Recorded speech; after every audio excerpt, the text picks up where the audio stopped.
All right. Um, Welcome to Fantasy NBA Tonight Live with me, Frank Leiva, and Vladdy. We're gonna hit tonight's games. We're gonna go through it and talk some basketball. How you doing, Vladdy?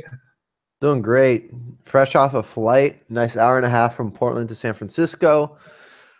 Now that I'm home, I can finally watch some basketball and relax. Although I did get in some of those Christmas Day games, so that was nice. That's awesome. I wanted to start with the Mavericks and the Pacers. I guess I'm gonna kind of go in chronological order. Dallas beat Indiana tonight, 98-94. And on the Dallas side of things, Matthews, 5 for 9, 12 points, 2 steals, 3 assists. So he had a decent night. Black Falcon was 5 for 12, 1 3. He was 1 for 5 from three, so that kind of drags down his field goal percentage tonight. And then kind of the usual thing, he's getting you some points, not a whole lot of filler. Dennis Smith Jr. Shot the ball really well tonight. He was 4 for 9. So that's a boom if you're a Dennis Smith Jr. owner. 9 points, 1 steal, 1 assist, 4 rebounds, and 1 3. So that's kind of underwhelming. And old man Nowitzki had himself a pretty good game. He had 15 points, 1 steal, 3 assists, 7 rebounds. He shot 7 of 10, and he had a three. Anything else you see in this box score? Yeah, I'll say, it was a pretty even game by the Mavs. I mean, they had 7 players between 9 and 15 points for the night. So that means they're spreading the wealth pretty good. I'll highlight that Maxi Kleber, who was, I think, the second overall player last night, um, uh, came back down to earth, but I'm still pretty high on him. He only played 18 minutes tonight. He had 5 points, 5 boards, 2 assists. But he had a monster game his last time out. So if he's on any waiver wires out there, I would recommend picking him up. I picked him up in 3 of my big money leagues a week ago. I got him for under $100 on the free agent budget, out of $1,000 budget, and this week he's probably going to go for way more. In case you missed his last game that he had prior to tonight, he had 15 points, 8 boards, 2 steals, 5 blocks, on 6 of 9 shooting with 2 triples and 100% from the free throw line, 1 of 1. The guy is playing really well with Dirk. They're both from the same city. And overall, I think he's kind of their only answer right now in the front court next to Dirk that they found that's been consistent this year. So the guy's going to get you blocks. He's going to hit a few threes, and he's been pretty consistent across the board. I just dropped Kleber, and one thing that concerned me was Powell. Tonight, Powell got 23 minutes, so I feel like he got the lion's share of the minutes in that timeshare tonight. And he was 4 of 6, 12 points, and not much else. I was a little worried about the timeshare. What do you think? I mean, for me, it's a question of like, what has Pal done for me since he got in the league?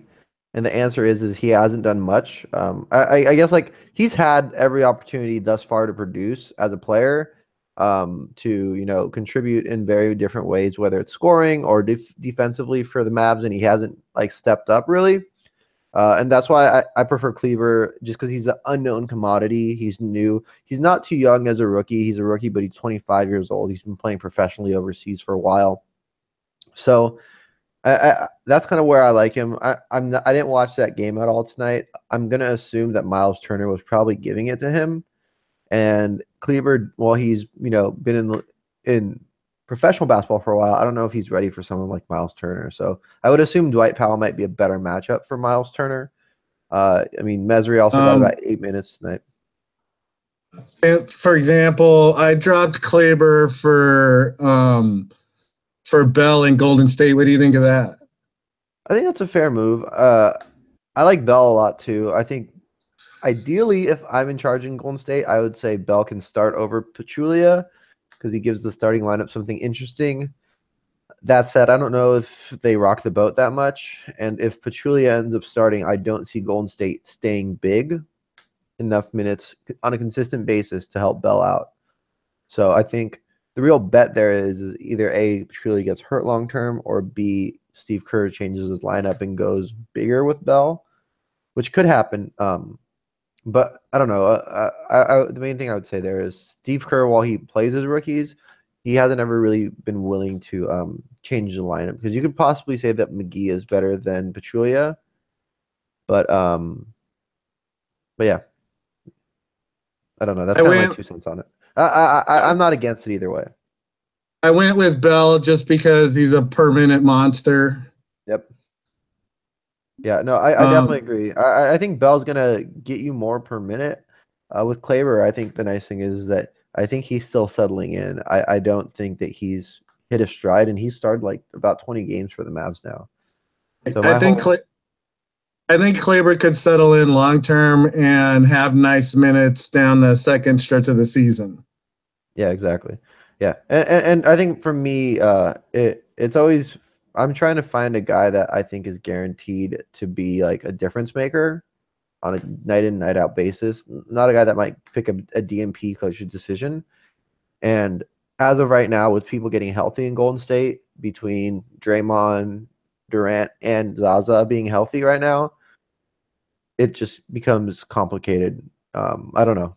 The Warriors are just so loaded; it's hard to invest in someone outside of the big three. Like Caspi's had production as well, but it's hard to forecast that forward, right? Yogi Ferrell was 5 of 8 tonight. He had 2 threes, 13 points, 4 assists. I feel like, and a block. So I feel like he's still relevant in this rotation with Dennis Smith Jr., him, and Berea. Yeah, he should probably be relevant up until the time that Seth Curry returns, if Seth Curry returns. There's no guarantee that he gets back, and just so you guys know, the Wolves just lost to the Nuggets on a last-second three that the Nuggets shot. So the Wolves won 128, 125 in overtime. Good performances by Jimmy Butler and others. We'll touch on that in a little bit here, but just want to let you guys know. Looks like we did have someone in chat. If you have a question, feel free to submit it. Let us know how we can help you out. If you had any confusion about what's going on here, we are NBA tonight here at Hoopball, so feel free to submit those questions. Um, But on yeah, the Indiana side, Lance got the start tonight, and looks like Lance was shotting tonight, yeah, and he had a nice line.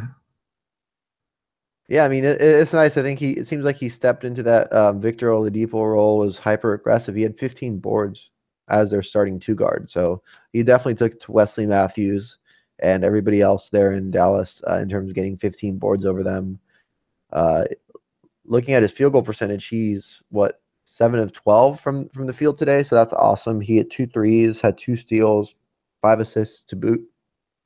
Also notice that 3 guys on the Pacers had 16 points. So Turner, Collison, and Stevenson all scored 16 to tie for the team high. And then you had a second group of Thaddeus, Bogdanovich, and Corey Joseph, who had between 10 and 13 points each. So once again, just like the Mavs, they had pretty balanced scoring today. Dallas did pull out the win by 4. But it seems like both teams had some pretty good fantasy producers for them. What do you think of Domantas Sabonis? He got 20 minutes or 19 minutes tonight. He had a serviceable line with 6 points, 8 boards, 4 assists, 1 steal, 1 block. But it just doesn't seem like Nate McMillan's finding him enough minutes for him to be consistently a value play. I feel like if tonight Turner had a good game, he was 6 of 12 and 16 points, 2 blocks, and the 6 rebounds. I think if Turner's rolling, he's going to get 35 minutes a night. Like gets minutes in the 30. Maybe it'll be a situation where if Turner's not having the greatest game, Sabonis will get more run. Yep. Yeah, I agree. I just thought honestly that he'd get more run regardless of Turner, just having them play next to each other. Just because Sabonis can space the floor, you could probably argue that he spaced the floor better than Thaddeus Young at times. So for me, it is a little bit interesting, but maybe Nate McMillan just doesn't want to play him at the four too much. Um, It also, I agree with you. I think Sabonis should be playing more, and if I were McMillan, I wouldn't be playing Thaddeus Young 35 minutes and Turner 35 minutes without giving Sabonis some run. Yeah, no, so I'd agree with you there. I think my main guy who's due for some regression, and he had some more tonight, is Bojan Bogdanovic for the Pacers. So if you just look at his numbers, he's shooting crazy this year compared to where he's been at career-wise. So if you do own him anywhere, try to sell high if you can. He's still at 48% from the field for the year. At one point, he was up to 50% from the field from the year. He's never shot 45%, or he shot 45% as a career high back with Brooklyn in 14-15. So he's at 48%. He'll probably end the year at about 46%. So just expect some more regression there. He's ranked 132 on the year. He'll probably end up in the top 150. But if you can sell and maybe package him with somebody else for a top 100 talent, try to do that. I feel like he's a good piece to add to a trade.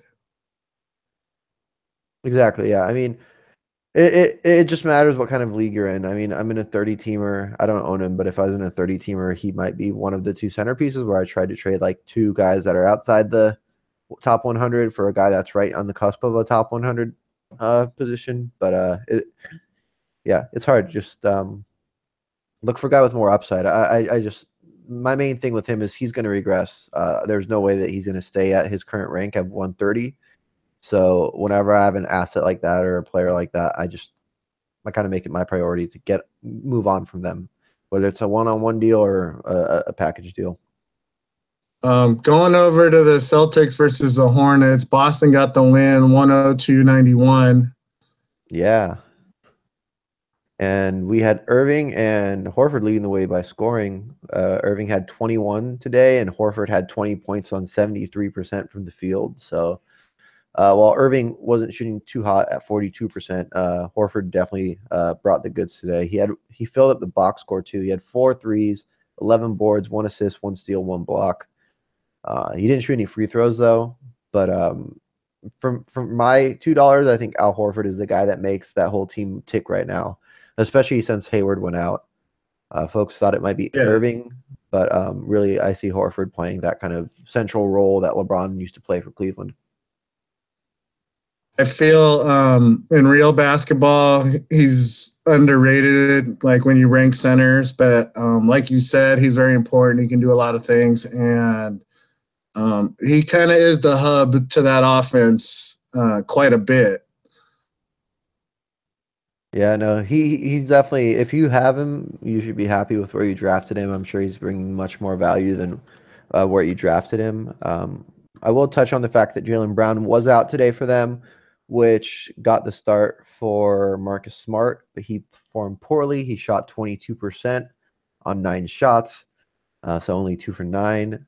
So quite a flop from his end. He had 5 points, 5 rebounds, 2 assists.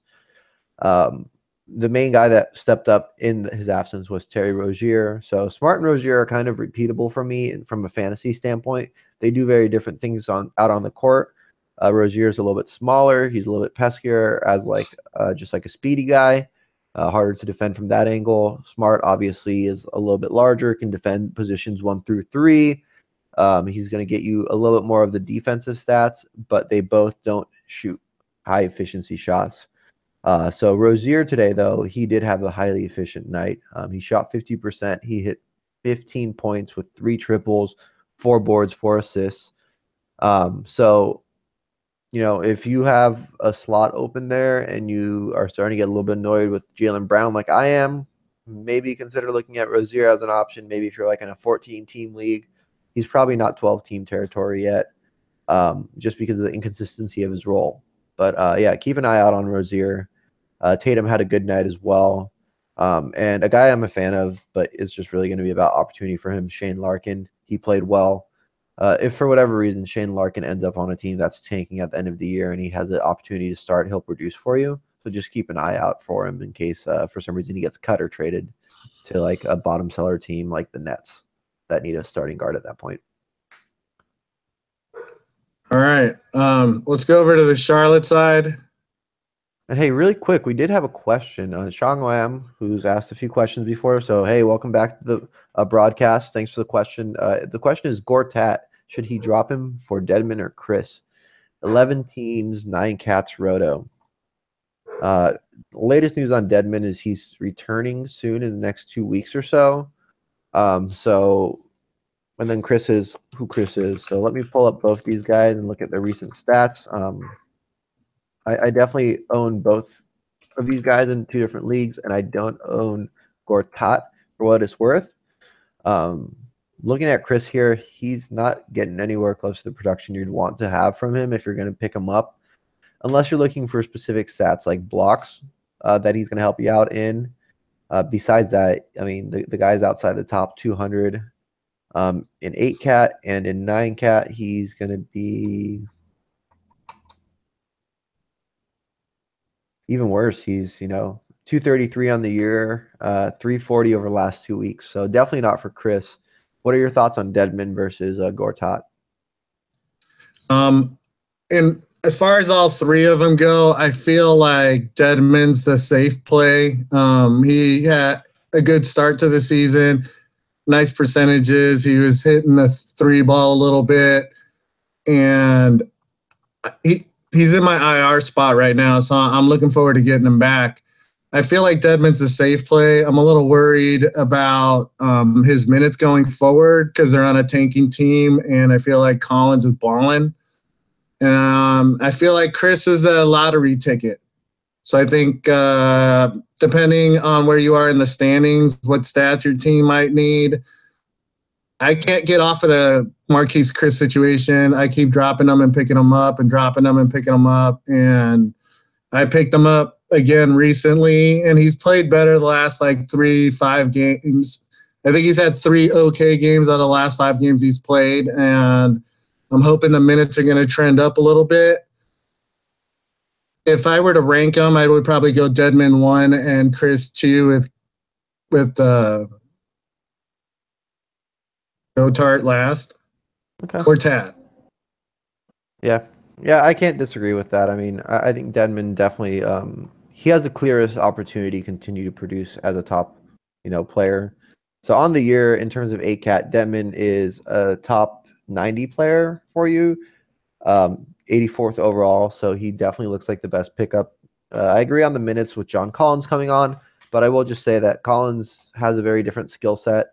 I feel like he's more of a power forward, and then he also suffers from some of the Chris effect of just fouling too much.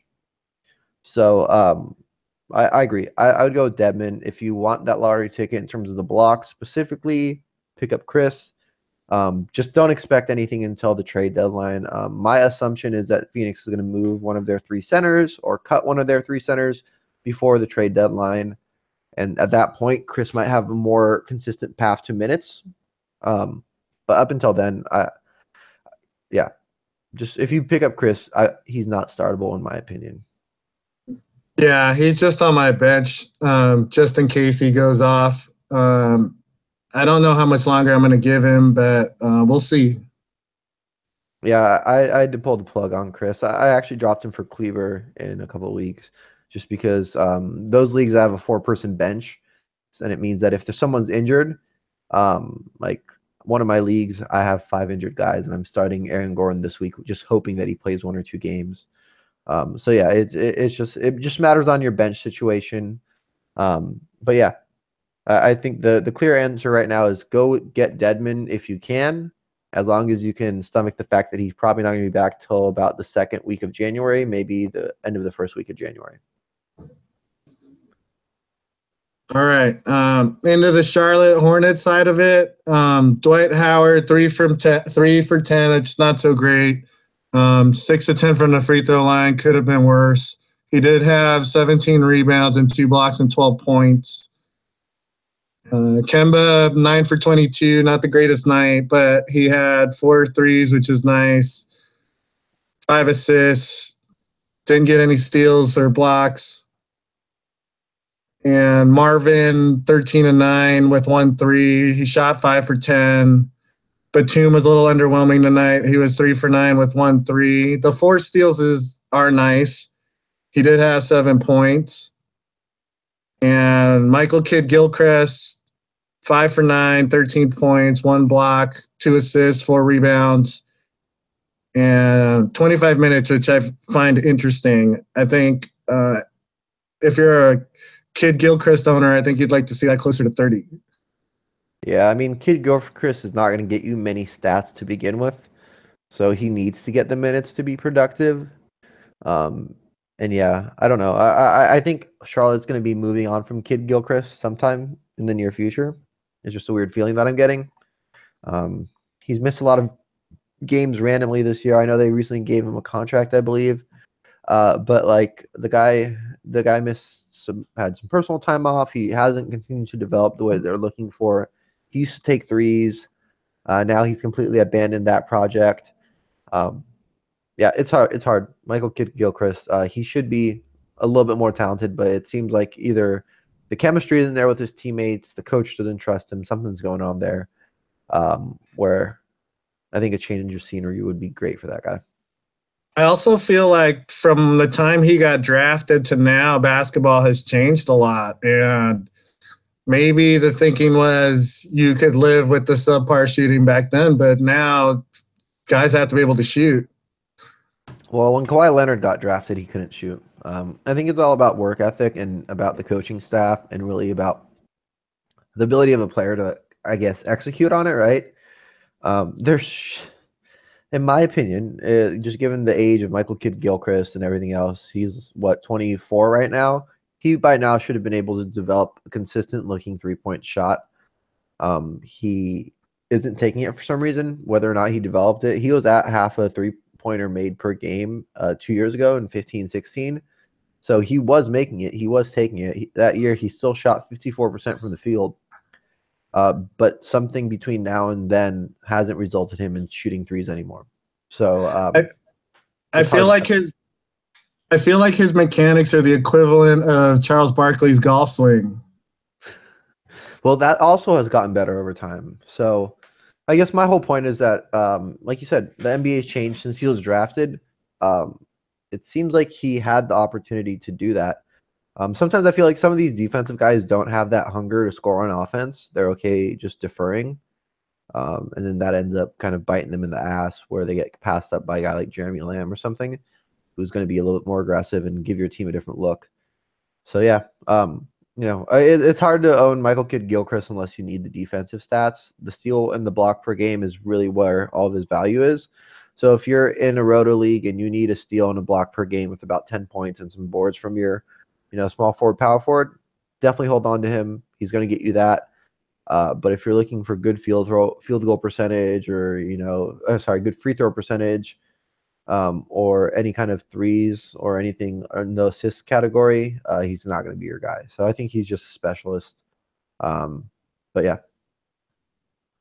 Going over to the Washington-Atlanta game, Atlanta won 113-99 when they should be tanking. Yeah, and Washington's really confusing here. I mean, they lost to the Nets. They got blown out by the Nets. Then they come in on Christmas and beat Boston in Boston's first ever Christmas home game. And then here they are one day later. Is it 1 to 2 days later? However many days later this is, I don't know. It's the holidays. No one's working. Losing to Atlanta at Atlanta, but still, you should be losing to the Hawks, who had Marco Bellinelli lead the way. They had 6 guys in double figures. Dennis Schroeder and Ersan Ilyasova both had 20 and 21 points, respectively. Ersan also added 9 boards, 3 triples, and a steal. Schroeder had 7 assists, 4 boards, 1 triple with his 21 points and a steal. They both shot almost 50%. Schroeder was at 47%. Ilyasova was at 50%. Both of them were good at the free throw line, and they both played about 30 minutes as starters. It's also nice to see Taurean Prince bouncing back. He's been a little bit inconsistent last few days. So he had 11 points with 9 boards, 2 blocks, 1 steal, and 1 triple. And Bazemore did have 11 points as well with 3 triples, 6 boards, and 7 assists. So it's interesting to see the assists coming out of Bazemore tonight. That's not consistently what he does, but today he did. And then Bellinelli, yeah, killing it with 19 points, 3 boards, 1 assist, 1 steal, 1 block, and 2 triples. He's definitely not a guy you're going to be starting often, but when there are openings in the Hawks backcourt, feel free to give him a look. Going to be a DFS play on in certain games.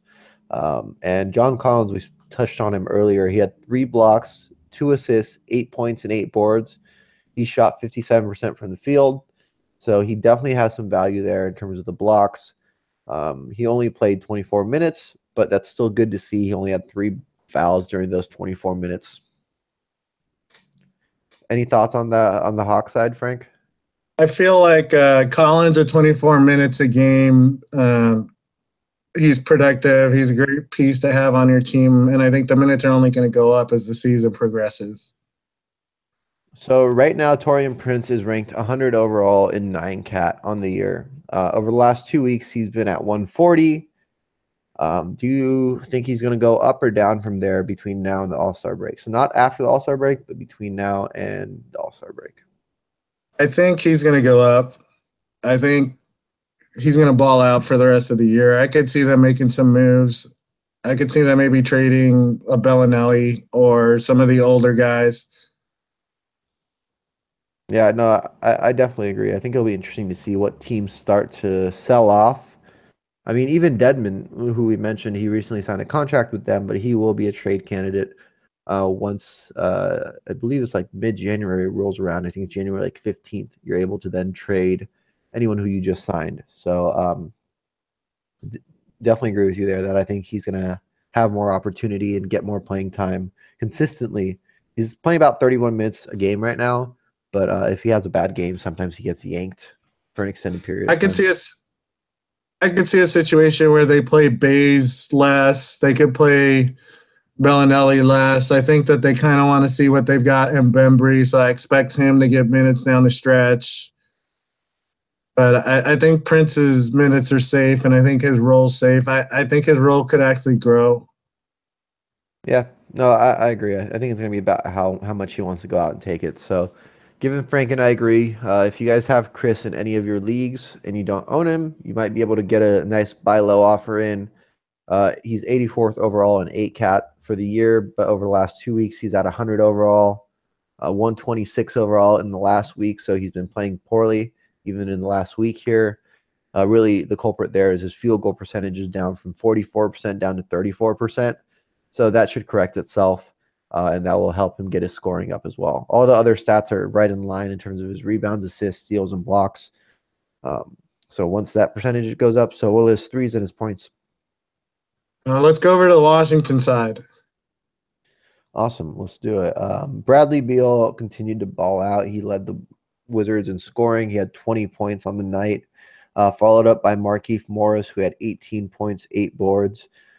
Back to Beal, though. He filled up this box score. He had 2 blocks, 3 steals, 3 assists, 6 boards, 2 triples.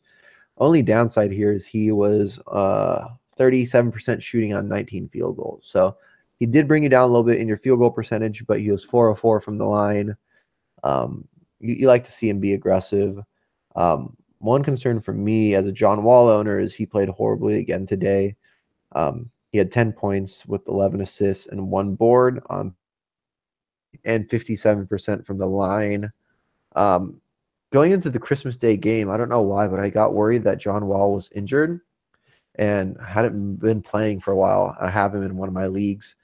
And then when I pulled up his stats, I realized that he'd been back for like 2 weeks straight, and he'd just been so underwhelming that I'd forgotten about him. Looking back at his last 4 games, he's scored 10 points 3 times in the last 4 games. Only on Christmas did he score 21 points. Otherwise, he had 10 points, 4 assists, 10 points, 13 assists, and 10 points, 11 assists today, all on subpar shooting. So he's only been at 40% or higher twice since he returned from injury 8 games ago. Do So you 6 of 8 games is below 40% shooting. do you think he's just in a funk, or do you think this is a result of the injury? Usually, when you see that kind of fall off, I'm assuming that's going to be a result of an injury. I mean, I guess for us fantasy players, it doesn't matter if it's a funk or an injury. It's going to be, the result is something's off. So I guess my main message here is if you don't own John Wall and you see somebody panicking, you might want to go out there and put a trade offer out for him. John Wall's 54th overall on the year in 8-cat.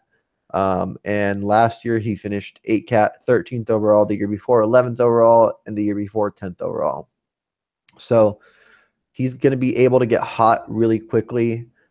He's been surprisingly durable in the recent history. He had 82 games in 13-14, then 79, 77, and 78 games. So the guy doesn't miss many games. He obviously had the hand injury in the playoffs. That was really deflating for the Wizards.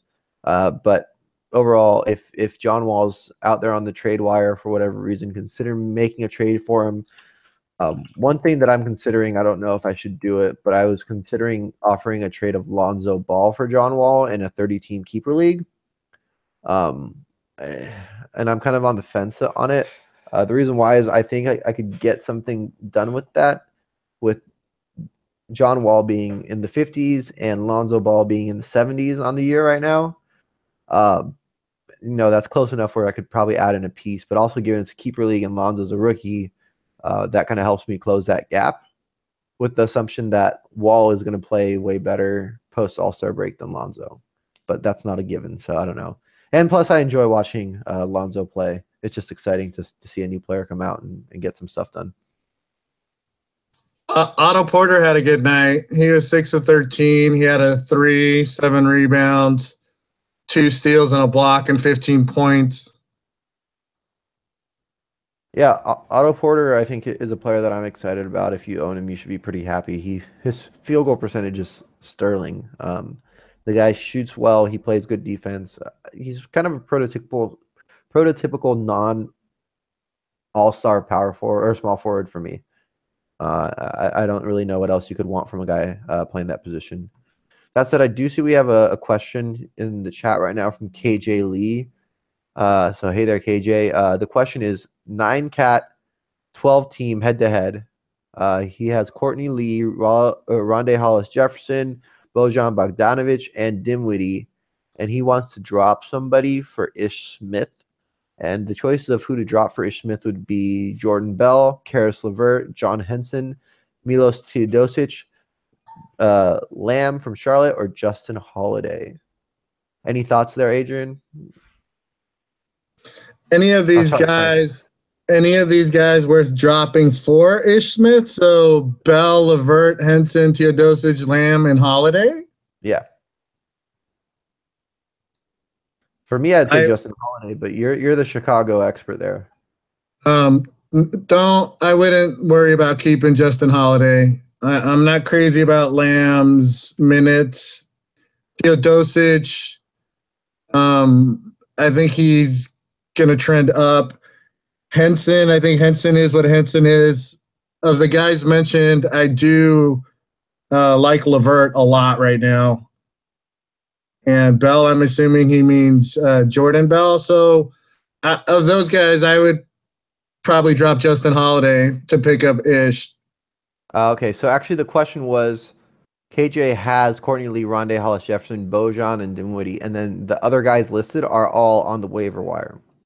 So I would say drop Bojan out of those 4 that you named. I think Dinwiddie's going to hold value for the rest of the year.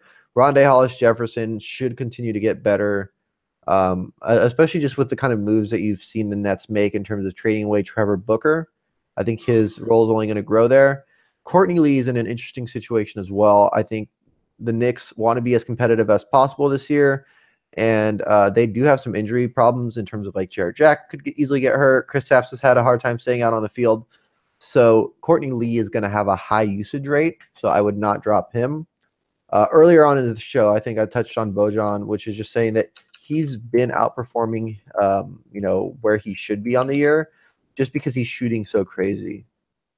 So I would drop Bojan, and out of the ones listed, I like LeVert the most.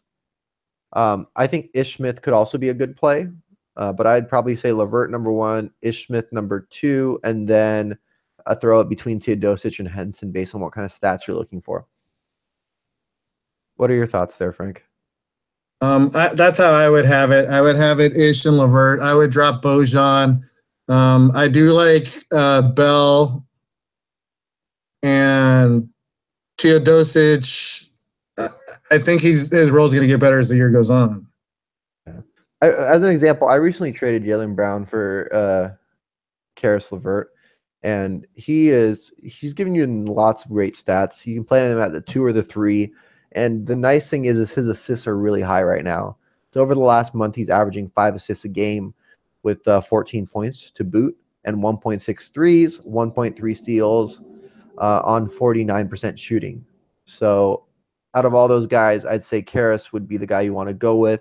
In the last week, he's actually hitting over 2 threes a game, which means that if you swap him for Bojan, you're not even going to be missing threes or scoring really. You're going to be getting about the same things there, but you're going to get the added benefits of getting assists out of Levert versus Bojan. Would you be worried about D'Angelo Russell coming back? I mean, they play different positions, and I actually think D'Angelo is better off the ball. I think he pounds that ball really hard into the ground all day, every day. So yeah, uh, go with Levert. If worst comes to worst, right now over the last month he's 63rd overall. I think that's way higher than Ish has as a ceiling. So I don't ever worry about guys that are kind of injured still to come back, like taking huge roles because you still have to stay healthy. Um, so I don't know. Of the That'd be my guys 2 cents.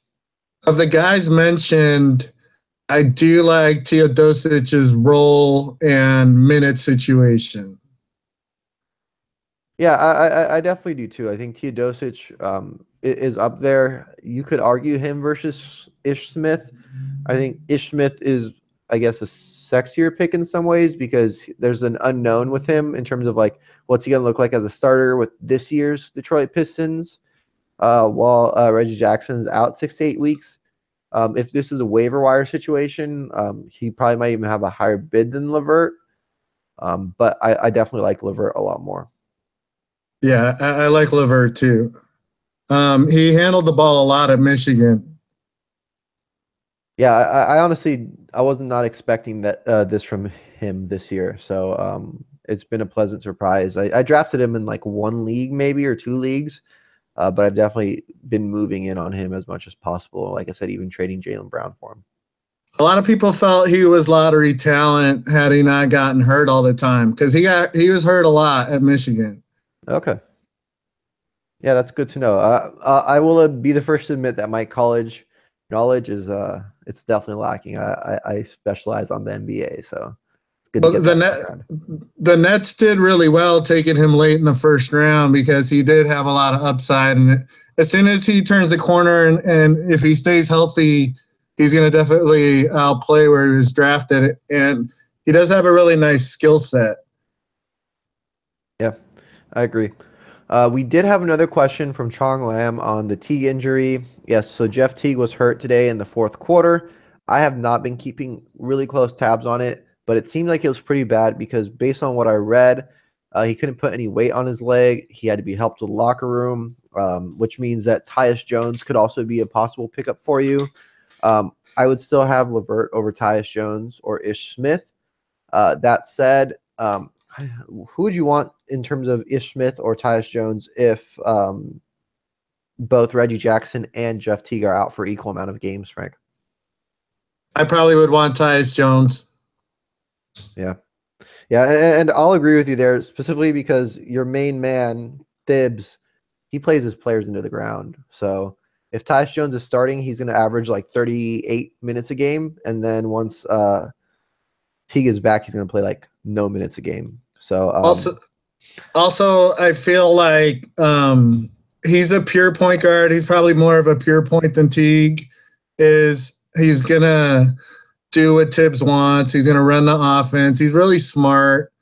He gets good steals. The minutes are gonna be there, like you said, and I could see him. He can hit the three ball. I like him a lot. yeah, I definitely agree, and I think that yeah, if you have a chance to go out there and get Tyus Jones, if you have instant pickups, maybe you can drop someone for him real quickly. That could be worth it. I actually have Tyus Jones in one of my leagues, so that's good news for me. It's one of my 30 teamers where we have really deep benches, and it's my league where I have Damian Lillard as well. So now I can start Damian Lillard and Tyus Jones maybe next week, which will give me a nice, interesting look for my team. If I'm sitting on a guy like Nick Latina, would you rather have him or Tyus Jones? Second half. I think it's going to matter on the length of the Teague injury. I think if both guys were to play 30 minutes a game, I would rather have Tyus Jones. I think the problem is that, once again, Thibs is going to play his starters a ton of minutes, and then the bench player is going to be lucky to get 14 minutes a game. And unless that changes about Thibs, I would rather have Ntilikina because I think he has a more of an opportunity to be a repeatable 30-minute per game player compared to Tyus Jones. All right. You want to hit the next game? Yeah, let's do it. What do we have next?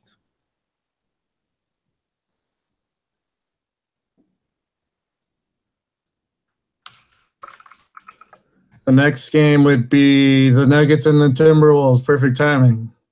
Nice. So yeah, Nuggets at Timberwolves. This game went to overtime. It was a nail biter. Last second shot was missed. I think it was missed by either Gary Harris or Jamal Murray to send it into double overtime. Let's start with the Nuggets side, and then we'll go over to the big night Jimmy Butler had. On the Nuggets, they had 4 guys in 20 points or more on the night. So Jamal Murray had 21, Jokic had 22, Lyles had 23, and Barton had 28. Monster night from quite a few of those guys. We'll start at the bottom and work our way up. Jamal Murray, 2 threes with the 21 points, 7 boards, 8 assists. No counting stats in terms of blocks or steals. But, I'll take that from him. He shot 40% for the night on 20 shots. So he actually led the Nuggets in shots taken tonight. So it's really good to see from Jamal Murray. I'm excited about him heading into the All-Star break. Will Barton played 33 minutes. Jamal Murray played 36. Will Barton, 28 points, leading the Nuggets, 4 triples, 5 assists, 3 boards. Once again, no defensive stats, but he shot 59% from the field, which is awesome on that kind of volume, 17 shots. Trey Lyles, highly efficient, 13 shots taken, 62% from the field, 23 points, 4 triples, 10 boards, 1 block. This guy just won't go away. Mason Plumlee's been starting at the 4, trying to get something rolling, but Trey Lyles is just holding him down and not letting him get in. So Plumlee had 11 and 8 today. So he's producing, but it's just very low-level production because Lyles keeps on stealing his minutes, and he deserves them, honestly. And then we have Jokic, who continues to heat up, get hotter. He had 22 points, 9 boards, 4 assists, 2 steals, and a block. He shot 90% from the free throw line, 92% from the free throw line on 12 attempts. He had a triple. So Jokic is starting to get there. He's only 16th overall on the year, an 8 cat. So it's a little bit muted from what we were expecting based on last year. His assists are down a little bit this year, but that said, his steals are up at a career high. His blocks are right where they were before, and his triples are up. So if he can get his field goal percentage up slightly, maybe up to like 53%, he was at 58% last year. And if he gets his assists up to around 5 assists a game from around 4.5 right now, I think he's got a clear path to that top 12 finish that everyone was looking for from him based on where they drafted him. I also feel like he's had some injuries. He started the year off slow. I think he's only going to trend up. I hope he stays healthy.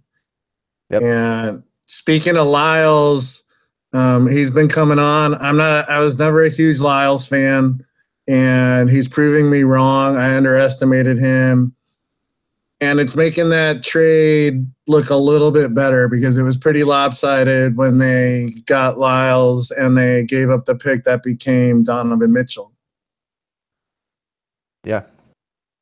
Yeah, Donovan Mitchell is the baller. It's hard to know who you're going to get in the draft. So I definitely hope nobody ever pulls that on Lyles. But Lyles has proven that he's worth it. I mean, in some way, shape, or form, right? Here he is getting you a double-double. if Denver had kept that pick, you never know who they would have taken. Maybe it wasn't Donovan Mitchell. They already had Gary Harris. They already had Jamal Murray. So, but I I definitely agree with you. um I feel Lyles was underwhelming in Utah. He was a little underwhelming at Kentucky. So hopefully he keeps chugging along. I'm curious to see what happens when Millsap comes back and if he comes back or how many games he's going to play. Yeah. So real quick, I did some reading on Jeff Teague while we were talking there. It seems like he might have a torn ACL, but that's really early and unofficial. Looks like the beat reporter was highlighting that they're doing the ACL test on him after he came out. So as someone who's had ACL surgery, it's definitely not fun. He probably knows if he heard something pop. So the fact that they were testing the ACL means that he probably told them that he heard something pop, which means it's probably not looking good for him. He's slated for an MRI tomorrow, but just considering the fact that he had a guy roll onto his knee sideways, it buckled sideways, and then he grabbed it. It did not look good, and I would probably say that he's going to, at the very least, have a sprained PCL, which is going to be around a 4-week timeline for him, 3 weeks if he's lucky, or it might be way worse, like an ACL, which means he's done for the year, for a whole year. I have a torn ACL too. It's a bummer. Ballers unite. And if that's the case, go get Tyus Jones. Yeah. So KJ had another question. Same format, 9 Cat, 12 team head to head. He's got Cat and he's doing great and he's in first place, but he's worried that Cat has a weak schedule for the playoffs. Any trade ideas that you can find for Cat? My honest truth is that I like looking at playoff schedule, but I've also been burned so many times by trying to play a guy that has more games or less games. Um, it matters on where the team is as well in terms of like their standings. So, for example, acquiring DeMarcus Cousins for Cat might seem like a fair deal, but if the Pelicans are out of the playoff chase and they want to shut down DeMarcus to get a better draft pick, you might be shooting yourself in the foot there. Um, I would say Minnesota's gonna have a good path to production as they end the year. I mean, they should be in the playoffs. They should be looking to, win some games at the very least at the end of the year. Looking at his schedule, based on the kind of league that you're in, most likely he's going to have 3 games, 4 games, 2 games, and 2 games. In my leagues, we wrap up the final 2 weeks into 1 week. So really just that final week, he's going to have 4 games while some other centers are going to have 6 games. That said, I'd probably hold on to him. Frank, what are your thoughts while I look at some of these other big men playoff schedules? If I were in KJ's shoes and I was seriously considering trading Cat, I would put it out there. I'd let all the other teams know and let the bidding war commence, and we'll see what the highest offer is and if it's worth it or not. Yeah, that's fair. I do see Marc Gasol has a pretty good playoff schedule. He only plays 1 more game the final week, but he also plays 1 extra game the first week of the playoffs. But once again, just that 1 game difference in either week might not move the needle for you the way that you need it to. It's all. I yeah. It's also really hard to say because, like in the case of a guy like Marc Gasol, what if they move him? Or they're tanking, right? Yeah, there's so many unknowns, and it's pretty far out. Yeah. Yeah, I don't know. I think I would hold on to Cat for now. I guess if you are gonna have to make a move, I would say try to do it for a guy that's gonna be a top 12 player, obviously for you, a big man that's gonna give you around the same stats, and ideally someone who is gonna be competing for a playoff spot. I would say And Jokic, but he's only playing 1 more game than Cat over the final 3 weeks, so it's just such a small difference that it's hard to really predict this far out. I do agree with you that Minnesota could be playing for playoff seeding. Yep.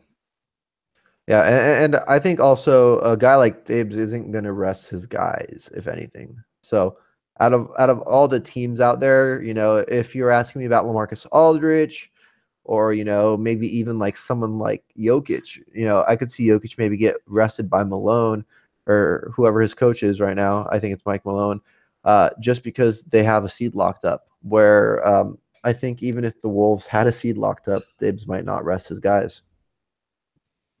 Yeah, Tibbs is crazy. You know Tibbs way better than I do, Frank. So I'm gonna just lean on you there.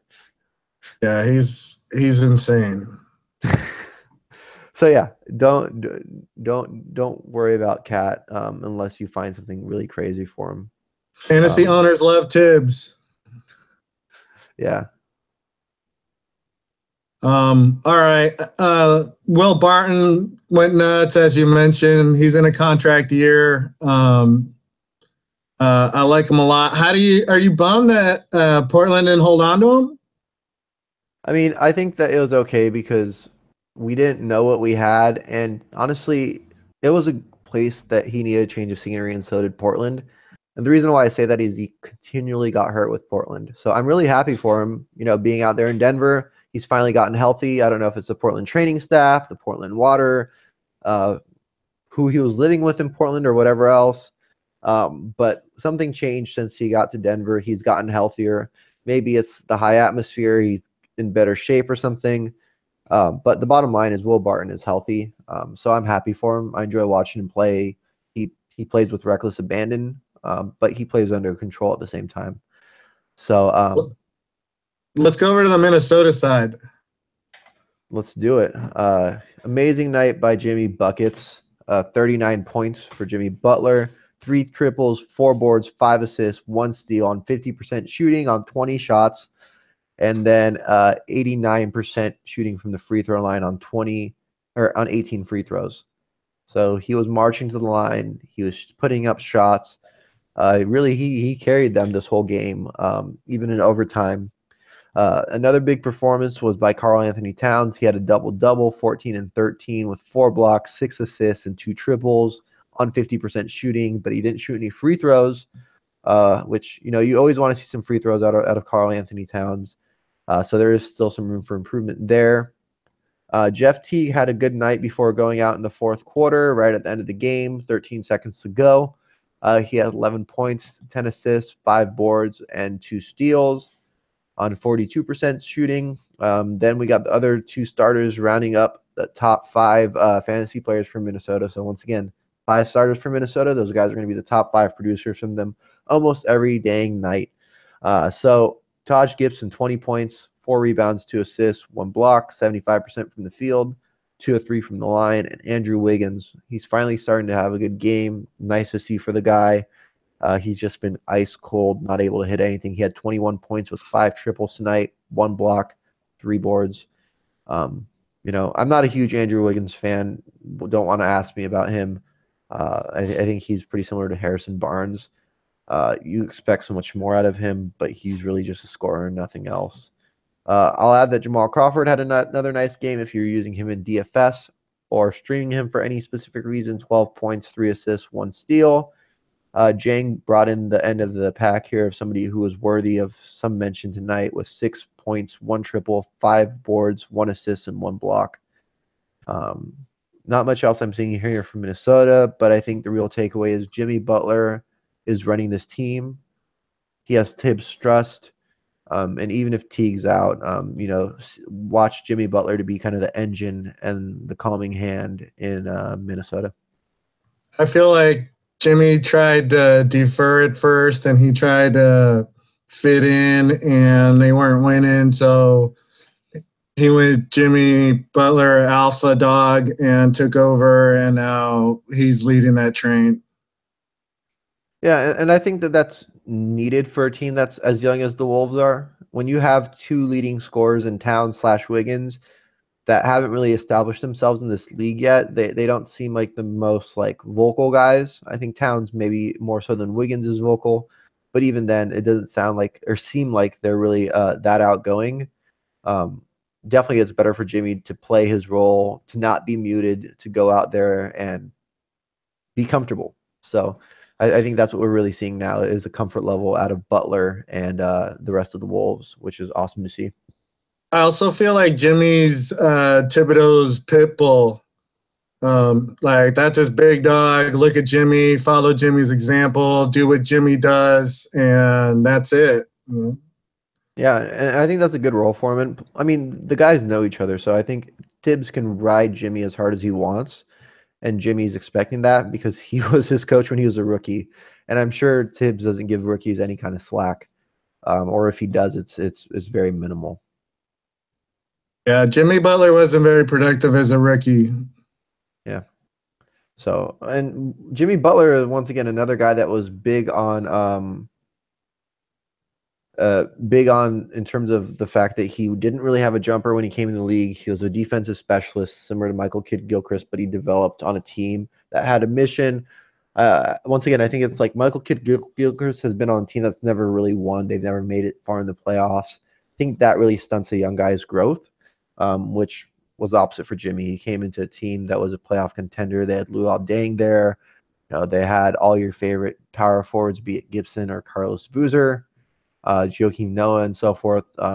So the Bulls had Rose as well, obviously. We're in a good place for Jimmy to grow up and be pushed and earn his stripes, I guess. Well, Butler's resolve is pretty amazing. Like the guy's kind of cut from a different cloth. He was like abandoned by his mom, and some family had to take him in, and nobody recruited him coming out of high school. He was playing basketball at some small high school in Texas, and consistently throughout his entire career, he's ended up betting on himself, and he's turned himself into what he is. Yep. Well, that's why you're going to hear that kind of story repeatedly with athletes. I mean, these guys are at the top of, their profession. They're driven by something that others can't even imagine a lot of times. You have to be fanatical to be in the NBA. These guys, this is their lives, and it's crazy. I mean, example being is like I like to play basketball 3 to 5 times a week, and I'm excited if I shoot 50% from the 3-point line. Danny Ainge said Jason Tatum shot 80% from the NBA 3-point line during some drills for them pre-draft. That for me just kind of like shows the difference in caliber of players, and like the kind of work that these guys put in before they even get out on the court. So yeah, I'm not surprised with the story there. I mean, it's similar to what Caleb Swanigan had to do. He's a rookie for the Blazers. Similar story. I played against the guy that rode the bench for DePaul, and like he demolished everybody and everything. Mm-hmm. And he didn't even sniff the NBA, but he rode the bench at a big school, and like back to what you're saying, that jump to pro basketball player is insane. Yeah, it definitely is. So we have KJ asking a few more questions. Do we agree with Dan B's opinion that the Wolves are only doing good so far because they've had an easy schedule? And then Tatum looking like Otto Porter 2.0. I agree. Tatum's looking pretty dang good. Porter 2.0 might be a good example because they both shoot really high percentages and they both contribute across the box score. I would say Tatum has a higher ceiling right now just because he's a rookie. But both guys, I mean, they look perennial locks for 20 points, 1 steal, 1 block, and a handful of threes a game. In terms of Dan saying that the Wolves have had a light schedule, I can't comment because I haven't looked at their schedule, but I will say a lot of teams in the NBA play up or down to their competition. So at the very least, the Wolves are getting wins, which means they're not letting teams like the Nets beat them, which is exactly what Washington did, right? We were talking about Washington a little bit earlier in the show. So any thoughts there, Frank? Even if they're playing a weak schedule and they're winning games, like that's what, like you said, that's what you're supposed to do. And what helps is if you're beating teams and you're on a run, that's only gonna boost your confidence. That's gonna things are clicking. You're understanding the offense better. You're understanding the defense better. You're getting used to playing 40 minutes a night for Tibbs, so your conditioning's better. I feel like it's only gonna help later on in the season when the schedule gets tougher. Exactly. And I mean, they're in the Western Conference. I don't know how many easy teams there are out west besides maybe the Kings. I mean, even like the Lakers, they're putting up fights. They don't have anything to play for in terms of losing this year. They don't own their picks, so like they're trying to get as many wins as possible. The Jazz are a surprising team. They're still doing well without Hayward. There's just not many teams out in the West that are trying to tank. So their schedule might not have been hard, but I think everyone out West is trying to get as many wins as possible. You want to move on to the OKC Toronto game? Let's do it. Awesome. So I'm going to start off on the OKC side because they had the players that moved the needle tonight. We had Paul George leading the way with 33 points, 7 triples, 8 rebounds, 2 assists, 1 steal. No blocks, but he shot 65% and 80% from the line. So amazing percentages there on the efficiency. Russell Westbrook almost had a triple double, 30 points, 13 assists, 8 boards, 2 steals, no triples, no blocks though. But he shot 50%, which is really important for Russell Westbrook. That's why I think the team is struggling, in my opinion, is, he's shooting bad shots and that deflates his teammates. He needs to get his field goal percentage up. I'm sure that he doesn't disagree with me there. Steven Adams shot 89% from the field today. What a beast. He was 8 of 9 from the field, 18 points, 9 boards, 2 assists, 4 steals, no blocks. And then Carmelo Anthony, 18 points, 4 boards, 4 assists, 1 steal on 53% shooting. So I think this might be the first game that I remember where all 3 of the big 3 in OKC shot over 50%. So I think that's a pretty big milestone because all 3 guys, at least Westbrook and Melo for sure, are below their career averages in field goal percentage. So I really like go ahead. I really like what Adams is doing. He's balling out. He's going crazy. He's just like super garbage man. I mean, that's really what he has to be with this team. I mean, he's not going to have any plays run for him. He only played 24 minutes today. He had 5 fouls, so he was in foul trouble, but he still got 18 and 9 with 4 steals. So yeah, I think he's playing like a man unleashed out there. I'm definitely enjoying the leagues where I do own him. Do you have any thoughts on Andre Roberson and if he's going to continue to start for the Thunder or if you think they're going to make any kind of change there? I think Roberson's the guy for now. I kind of thought Abrinas might give him a little bit of heat, but I don't think Abrinas is ready. It's such a luxury to have a top flight defender who doesn't even want to shoot. So I think in that role, it's perfect for him. Yeah, and speaking of top flight, I mean, he held DeMar DeRozan to a 25% shooting today. So on the Toronto side, DeRozan only had 15 points, 6 boards, 2 steals, and 1 block. He had no triples. He made most of his points off the free throw line. He had 7 of 7 from the free throw line out of his 15 points. So Roberson definitely did his job there, slowing down DeMar. Yeah, it looks like Roberson beat up DeRozan, and then it looks like Westbrook did a number on Lowry. He did. I mean, Lowry was still productive. I mean, he had 13 and 10 for the night, but he shot 30%. So it seems like maybe Lowry and Westbrook switched bodies there. Lowry did add 3 boards or 3 threes, or sorry, 2 threes and 4 boards with 3 steals. So he didn't have a horrible night. If you're a Lowry owner, you should be happy. But yeah, Westbrook definitely got the best of this matchup. JV, Jonas Valanciunas, played well today, 16 points, 2 boards, but he only played 20 minutes once again, being held back by the man, Dwayne Casey there. And CJ Miles played well for the Raptors off the bench in 22 minutes. He had 20 points on 6 triples. So only one of his buckets was not a triple, and he earned those 2 points at the free throw line. I'm not seeing much else here on the Toronto side, besides just highlighting that both OG and Serge did not shoot well tonight. OG had 6 points, Serge had 7. OG had 2 triples, Serge had 1. And then not much else across the box score except for the fact that Serge had 2 assists and 2 boards. So both these guys seem muted.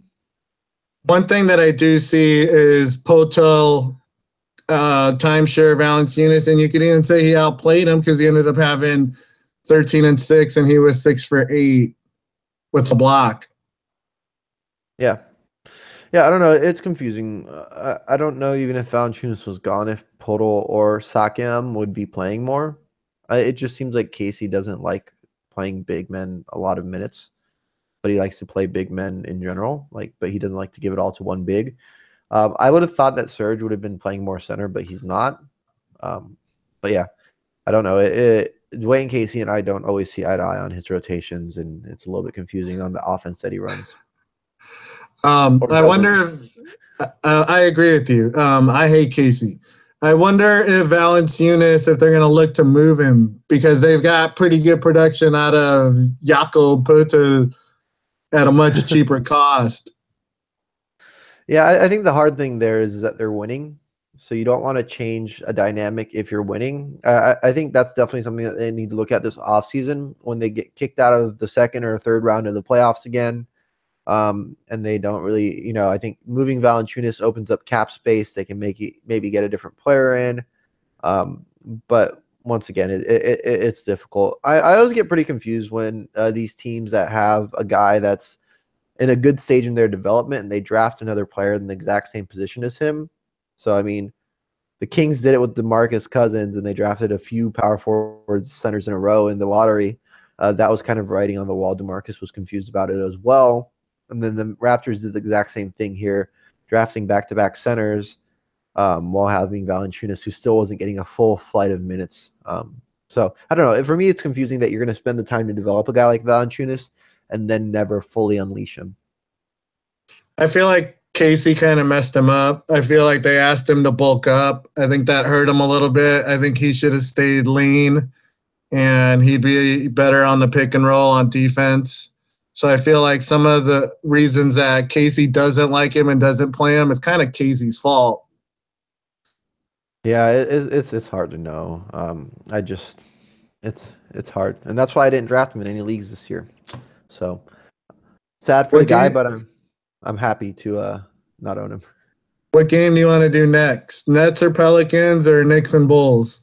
We gotta do your Bulls. I don't want to have anyone miss out on your analysis here. All right, let's do it. I'll do the Bulls side so you can be indifferent and do the Knicks side. Chris Dunn continues to ball out, leading the way for the Bulls. Top producer of the night for them. 17 points, 1 triple, 5 assists, 5 boards, 2 steals, and a block. Bad news is he was 33% from the field on 18 shots. So that's not looking too good for him there. But otherwise, balled out. He was 4 of 4 from the free throw line. Huge baller. Keep owning him. Keep starting him. Be excited about it. Justin Holiday, who I think is coming to the end of his run. I think we disagree on Denzel and Justin a little bit. I think Justin Holiday is going to start to come off the bench as kind of that spark plug once Levine's back, who's slated back to kind of return in the next. I think they said they want to get him 10 days in a row of contact practicing and then have him return, which would have him back around January 14th or so. So that's looking good for him. Justin Holiday, 11 points, 9 rebounds, 3 triples, 3 assists, 1 steal. If you own Justin Holiday, you might want to move him while he still has some value. Robin Lopez, 11 and 6 with 4 assists, 1 steal, and 1 block. Denzel Valentine, 9 points, 9 boards, 1 steal, 1 triple, not much else, but he shot 66%. The man, the myth, the legend, Mirotic finally had a bad game, 4 points, 8 boards, 2 assists, but the only stat that mattered was another W, and he got that one today. So he's still burning hot. Your favorite rookie out there, Lauri Markkanen, 12 points, 2 triples, 2 boards, 1 steal, 1 assist, and 1 block on 5 of 15 shooting. So he definitely got the shots up today, only behind Dunn in terms of field goals attempted. But both Dunn and Markkanen only shot 33% from the field today. I'll add that Portis had 8 points, 4 boards, and 1 steal. Just because we're kind of looking at that front court and timeshare. Any takeaways, any comments before we move on to the other side of the equation? I feel like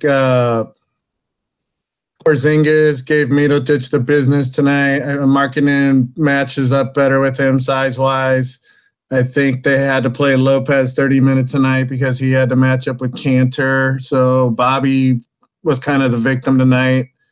and Valentine only took 2 threes. I don't think he's successful in that role. I think his job's to shoot threes, so I don't want to see 2 attempts. But they got another win. They're 9-2 since Mito's been back.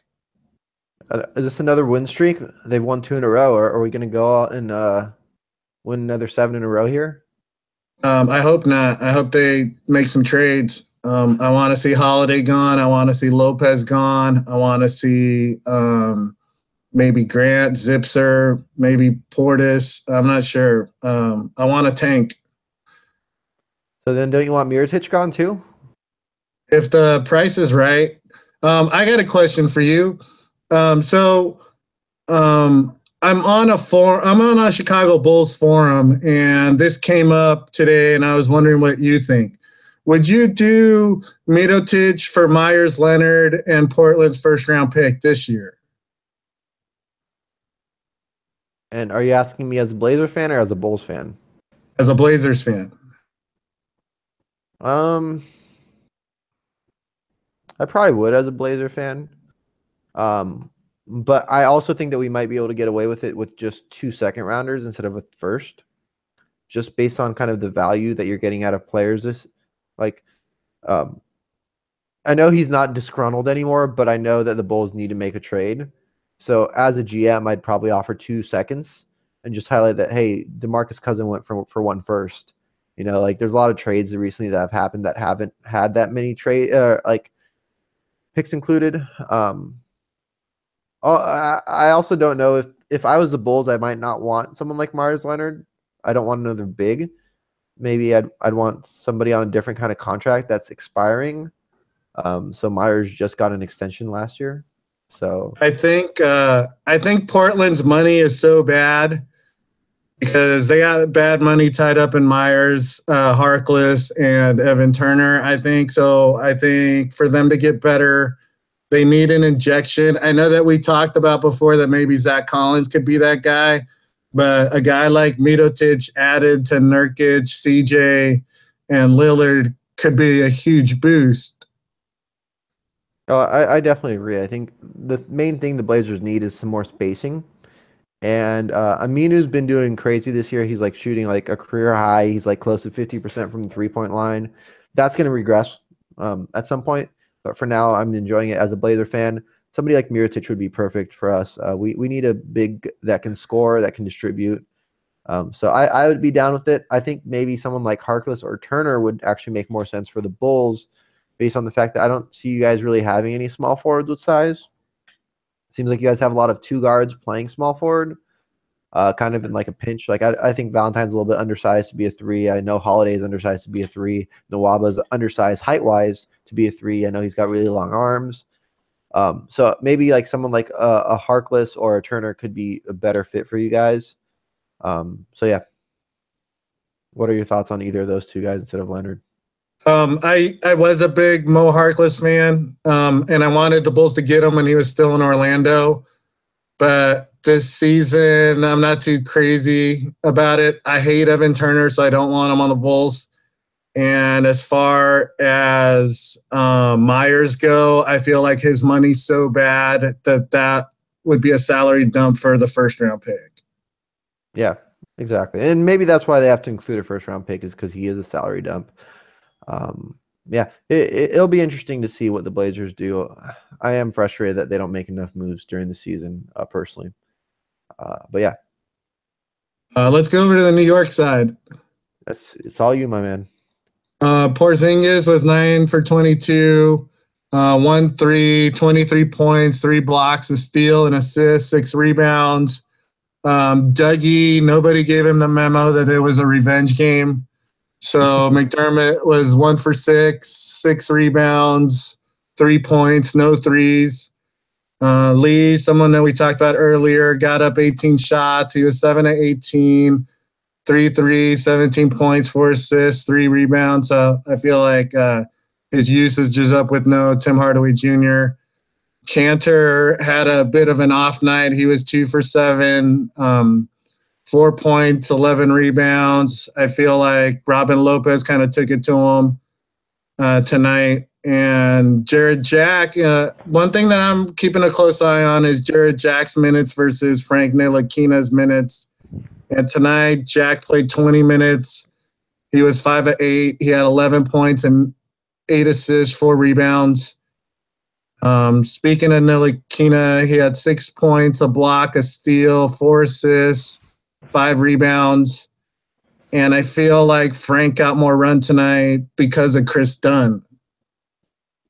Yeah, I think that makes sense because Jarrett Jack's not going to be able to keep up with a guy like Chris Dunn, who's athletic. Ntilikina's got that length. So yeah, I definitely think that's going to continue to be a trend in terms of Ntilikina getting more run against the athletic guys out there. I mean, it's just a matter of time for Jarrett Jack. And what I mean by that is not even that he's not a good player. He just gets injured. So for now, he's healthy. I think he's going to hold down fort until he gets unhealthy. And from my experiences with Jarrett Jack, that means it's about 20 games in a row that he plays, and then something happens. So just keep an eye on that. I am holding on to Ntilikina in quite a few leagues, and I know you are as well. So I would say in the next 15 to 20 games, if I was a betting man, which I am, I would say Ntilikina is going to have that starting job in hand just due to injury. All right. Let's go to that Pelicans game. Let's do it. On the Pelican side, we had some big games out of Anthony Davis and DeMarcus Cousins. These guys are beasts together. I can't believe their team isn't doing any better. Overall for the Pelicans, though, we had 3 guys with over 20 points on the night. Etuan Moore with 20, Drew Holiday with 23, DeMarcus with 27, and Anthony Davis with 33. So these guys are definitely killing it. Rajon Rondo, crazy game of the night, in my opinion. 25 assists for the guy. 25 assists. He had 2 points, by the way. He was 1 of 5 from the field. 7 rebounds, 25 assists, 1 steal. He only played 30 minutes. So basically, he was getting like an assist a minute, basically. He had 25 assists in 30 minutes. You're getting from an average point guard, you're probably getting like 5 nights worth of assists on one night. That's I mean, you're getting a week's worth of assist in head-to-head right here in one night out of Rondo. So I was drafting him pretty late in my big money leagues, probably like like 7th, 8th round, maybe 9th round, because he was falling pretty deep. And I love him in Roto because I don't need much out of him except for those assists, right? The assists and steals is really what I'm in it for. He's going to kill your free throw percentages. But he's not going to take that many. He's been hitting threes this year, which is nice as well. So I'm a pretty big Rondo fan. I do see we do have a question from KJ, which we'll get up to right after this. But Anthony Davis, 33 points, 4 triples, 11 boards, 2 assists, 1 steal, and 6 blocks. So I'm still more impressed by the 25 assists than the 6 blocks. We'll see 6 blocks again this season. I think that 25 assist mark is going to stay as the high mark for the season, unless Rondo passes it himself. DeMarcus Cousins, 27 points, 2 triples, 14 boards. So monster double-doubles by Anthony Davis and DeMarcus Cousins. 5 assists, 1 steal, and 1 block. DeMarcus, Drew, and Anthony Davis all shot over 50%, which you're not surprised by given Rondo's assist totals. And Etuan Moore shot 73% today. So the guys that he was passing to are hitting. Ian Clark also had 11 points on 66% shooting. So that's really where Rajon Rondo made his money. Drew Holiday, 23 points, 3 triples, 1 rebound, 2 assists, 2 steals, and 2 blocks. I love to see blocks from my guard. And KJ, don't worry. Keep asking the questions. We're here for you. We want to make sure you can win as many leagues as possible. We want to make sure that you get ready for as many championships on that mantle as you can handle. And once it fills up, we'll get you a new mantle too. We can't help with installation though. So yeah, and I would say Etuan Moore, 20 points, 4 triples, 4 boards, 2 assists, 1 steal. I'm a big Etuan Moore fan. I know that you are too, Frank. We talked about him. He seems like he's just a dog. He goes out there and he does whatever he has to. He kind of reminds me of Wesley Matthews a little bit before Wesley got hurt. Wesley Matthews, he hits the threes. He plays good defense. He can play the 2 or the 3. Very similar to Moore. I'm glad to see that he's finally getting that opportunity. He actually led the team in minutes played tonight.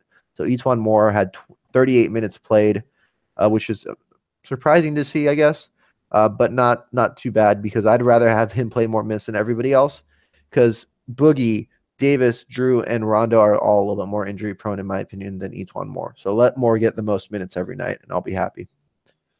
Anything you want to Yeah, add here, Frank? I love each one. I'm bummed that the Bulls couldn't keep him. I'm glad that he played for us and springboarded himself to a pretty good contract. He had to take the money given his age and his experience and the type of money he had made earlier in his career. So good for him. He's awesome. Yeah, and I mean he's 29 years old, so he'll probably get one more contract out of it. But yeah, he's sitting at 8.5 million a year. He should be good for the rest of his life here. So congrats to him, like you said. He was pretty unheralded coming into the NBA, and I think he bounced around some teams early on.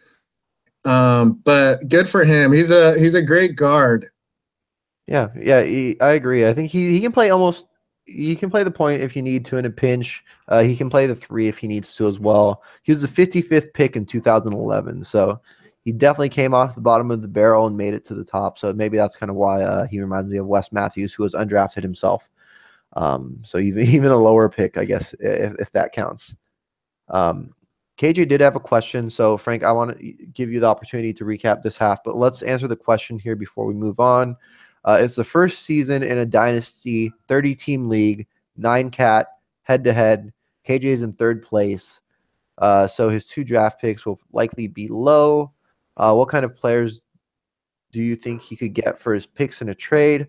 I'm in 2 30-teamers, one of which is a keeper league, but we're not allowed to trade our first 2-round picks, uh, specifically for the reason like we just don't want somebody basically tanking on purpose and trading that pick. So we do have a freeze on those picks. I don't know. I guess you're saying it's the first season, so I guess you're setting the market. And that example, I was going to say maybe look and see what happened in previous trades. Um, if you're going to be drafting 29th overall and you keep 2 players, that means basically you're going to assume that the top 60 players are gone. That means the first round pick would be around a guy around 85 overall. Um, so if you're mortgaging your pick for next year, you're going to want to get a guy for your first round pick that's a solid top 50 player this year. The reason why is obviously you're going to be hurting next year by not having that pick. I guess my advice would really be to maybe do like a combo deal if you're able to trade your picks. Maybe like trade your second for their third plus 2 players and get a little bump upgrade if that's possible. It's really going to just matter on your team. Also, I mean, you're in third place right now. Maybe wait a little closer up to the deadline to see what you need to do. That way you can get a better idea. It's a head-to-head league. You should have a good idea math-wise. How many assists are you getting a week? How many points are you getting a week? And et cetera, et cetera, et cetera. Do the math. See how you match up against your opponents in the playoffs, and then you can start to make some moves. That's kind of my little secret to head-to-head leagues, especially with the playoffs. You need to understand exactly how you're projecting against teams. The stats aren't going to hold up when it comes down to it. I mean, there's one week where I was like supposed to like smash somebody by 3x the steals and I lost steals. But overall, if you can do that kind of calculation and understand what are you looking like heading into the playoffs, then you can make a trade as the deadline's approaching with a team that might be out of the playoffs and pick up a player maybe like Carmelo or somebody else like that that's kind of not too high up, but is going to definitely benefit your team as you go towards the playoffs on a team that's trying to get a good seed. All right. You want to go into the Brooklyn side? Let's do it. AC led the way for the Nets today in terms of production. He had 18 points, 4 triples, 4 boards, 1 assist, 1 steal on 88% shooting, followed by Nick Stauskas. I honestly was not expecting to see Quincy AC and Nick Stauskas as the top 2 producers for the Nets tonight. If we made a bet on that, I would have lost right there. Stauskas, 21 points, 7 threes made. So all of his shots made tonight were threes. 3 boards, 2 assists, and nothing else. I would not expect Stauskas to hold value on the year. He shot 58% from the field, and like I said, hit 7 threes, so he was just hot today. Brooklyn did lose by quite a bit to the Pelicans, so it could have just been an example of the coaching staff looking for someone who's going to get inspired ball out there. RHJ, 15 points, 7 rebounds, 4 assists, 2 steals, and a triple. Big fan of Rondé Hollis Jefferson, 64% from the field. Karis LeVert, we talked about him earlier. No counting stats in terms of steals or blocks, but he did have 3 triples, 22 points to lead the Nets tonight, 6 rebounds, 7 assists. So awesome to see the assists there. He shot 53% from the field and 60% from the line. Dinwiddie, his numbers were a little bit muted today. He only played 22 minutes. I'm assuming that had to do with Stauskas, who's probably going to be running the backup point for them. And he only had 7 points, 4 assists, 3 boards, 1 block, and 1 triple. But he was still serviceable. He got you the stats to, pay the bills today. I feel like they're going to kick the tires on Stauskas and see what they have. So there's going to be games where he's going to get good run and they're going to leave him in. I feel like Carroll's a free agent at the end of the season, so they might be looking to see if Stauskas could play that role. Yeah, no, I agree, and I think Carroll's also a big candidate to get moved. They made that trade with Trevor Booker earlier, to pick up Jahlil Okafor, who they may or may not play. But I think the real story with Okafor is that it's a guy that they can evaluate and see if he gets better. Stauskas was part of that deal, so they got 2 young players that were kind of disgruntled assets. They weren't performing in Philly, so they can check them out and see what they get out of them. So overall, yeah, I agree. I think Carroll could be moved. I think the only guy that they're really going to keep around for sure is going to be Karis LeVert and probably Alan Crabb, just because they just traded for him and basically they've got him under contract. I think he's a good glue guy for him. He can play the 2 or the 3. He can come off the bench. He can start. He's not really going to complain too much. He's pretty low maintenance. But yeah. That takes care of the games that are already done. So the last 3 games are in progress.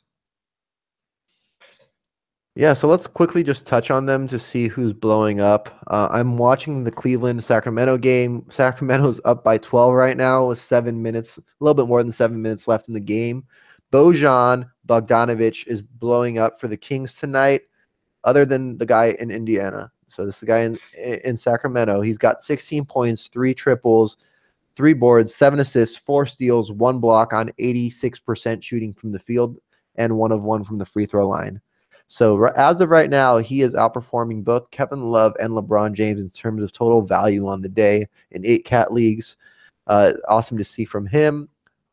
I actually like Buddy Hield more than him. I probably still do like Buddy Hield more just because of this one game, but it definitely shows that the guy is a hooper. He can ball out.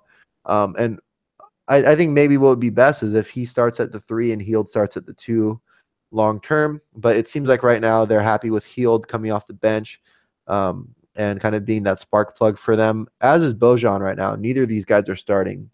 So today the Kings started George Hill, Zach Randolph, Garrett Temple, Frank Mason III, and Malachi Richardson. So Mason's a rookie. I think Richardson's a 2nd or 3rd year player for them. And then they have the vets for the rest of the lineup. So after the All-Star break, I think you can see Bojan, Buddy Hield probably getting into the starting lineup.